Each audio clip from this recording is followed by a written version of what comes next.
Իսկ հիմա օրվա սպասված լուրին անցնեմ։ Ով է լինելու մեր վարչապետի թեկնածուն։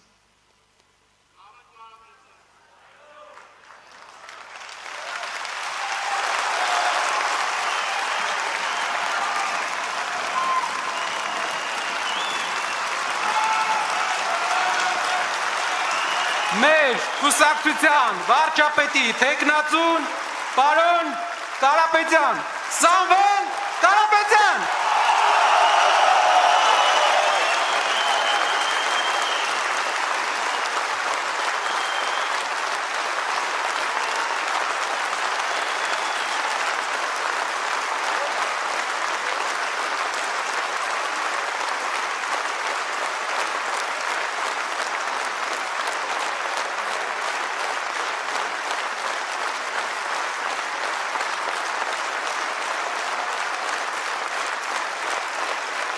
Պատմեմ ինչպես է դա լինելու, ժողովուրդ ջան։ Պատմեմ։ Ուրեմն մեր սահմանադրությունը ունի 148 հոդված։ Ինչ է ասում 148 հոդվածը։ Նա սահմանում է, թե ով պետք է լինի մեր երկրի վարչապետը։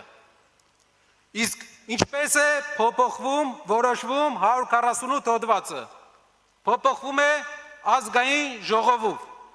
Ազգային ժողովի քվեարկությամբ եւ ոչ թե սահմանադրական բարեփոխումներով։ Իսկ ինչ ընտրություն է լինելու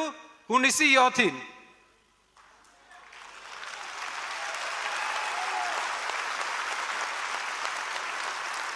Որպեսզի վստահ լինեք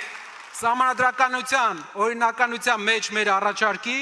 կուզենայի խնդրեի լսեք Հայաստանում հայտնի սահմանադրագետների կարծիքը այս